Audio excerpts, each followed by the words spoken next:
اللہ کے رسول صلی اللہ علیہ وسلم کی سکھائی ہوئی دعائیں جو ہیں وہ صبح و شام ان کو معمول بنانا چاہیے۔ مثال کے طور پہ ایک دعا ہے، سنن ابی داود کی روایت ہے، جو 3 مرتبہ صبح اور 3 مرتبہ شام کو یہ دعا پڑھ لیتا ہے تو اس کو کبھی بھی کوئی اچانک بلا نہیں پہنچے گی۔ بسم اللہ الذی لا یضر مع اسمہ شیء فی الارض ولا فی السماء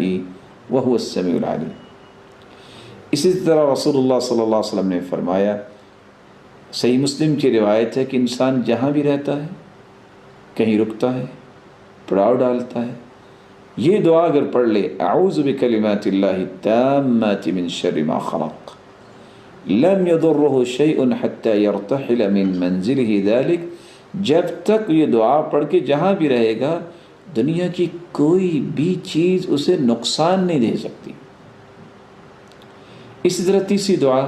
جو انسان کو معمول بنانا چاہیے، کسی کو غم آئے، بیماری آئے، کوئی بیماری، سقم نکرہ ہے، والنکرۃ تدل علی العموم، کوئی بھی بیماری ہو، انسان پہ کوئی سختی آ گئی ہے، کسی فکر میں مبتلا ہے، تو یہ دعا پڑھ لے، اللہ اللہ ربی لا اشرک بہ شیئا۔ صحیح الجامع کی روایت ہے، اس دعا پڑھنے والے کو رب تعالیٰ سختیوں سے ہی بچاتے ہیں اور فکر اور غم اور بیماریوں میں اس سے دور فرما دیتے ہیں۔ چوتھی دعا جو رسول اللہ صلی اللہ علیہ وسلم کثرت سے پڑھا کرتے تھے، جامع ترمذی کی روایت ہے، یا حی یا قیوم برحمتک استغیث۔ پانچویں دعا جو اللہ عز وجل نے قرآن میں اتاری ہے،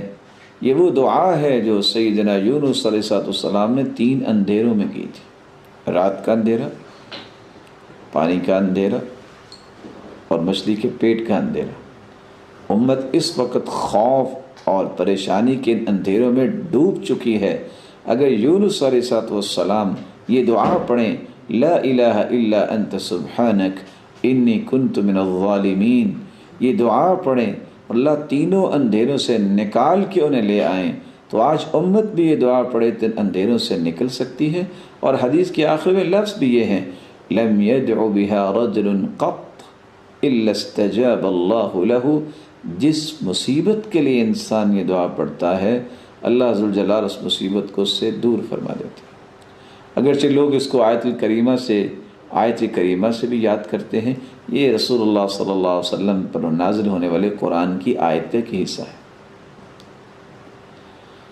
چھٹی دعا جو ہمیں پڑھنی چاہیے،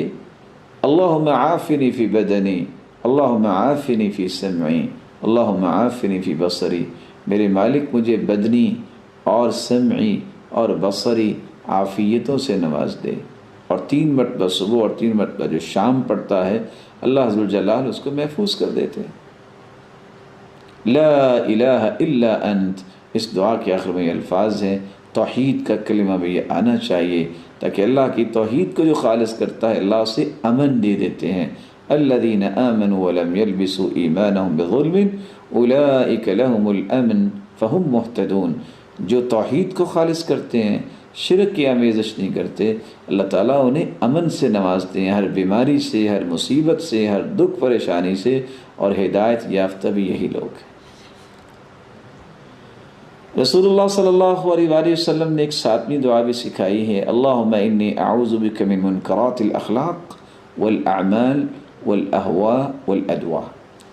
اللہ برے اخلاق، برے اعمال، بری خواہشات اور بری بیماریوں سے مجھے محفوظ فرما، میں تیری پناہ میں آتا ہوں۔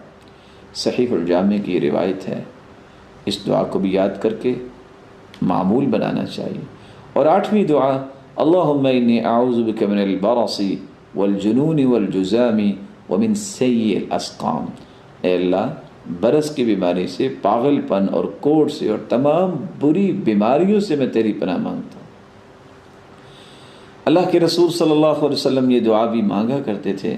اللہم انی اعوذ بک من زوال نعمتک، اللہ جو نعمتیں ہیں مجھ سے زائل نہ کر دینا، صحت کی بھی نعمت ہے اللہ مجھ سے چھین نہ لینا، وتحول عافیتک، اور تو نے عافیت سے نوازا ہوا ہے یا اللہ اس کو تبدیل نہ کر دینا، وفجاءت نقمتک، اللہ اچانک کی سزا نہ مجھے دینا، وجمیع سخطک، تیری ہر قسم کی ناراضگی سے میں تیری پناہ مانگتا ہوں۔ یہ دعا بھی کرنی چاہیے جو صحیح مسلم کی روایت ہے۔ 10ویں دعا رسول اللہ صلی اللہ علیہ وسلم نے امت کو سکھائی ہے کہ جو شخص کسی بھی غم یا مصیبت میں یہ دعا پڑھ لیتا ہے، اللہم انی عبدک وابن عبدک وابن امتک ناصیتی بیدک ماض فی حکمک عدل فی قضاؤک اسألک بکل اسم هو لک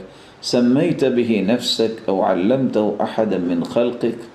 او انزلته في كتابك او علمته احدا من خلقك او استأثرت به في علم الغيب عندك ان تجعل القرآن العظيم ربيع قلبي ونور صدري وجلاء حزني وذهاب همي۔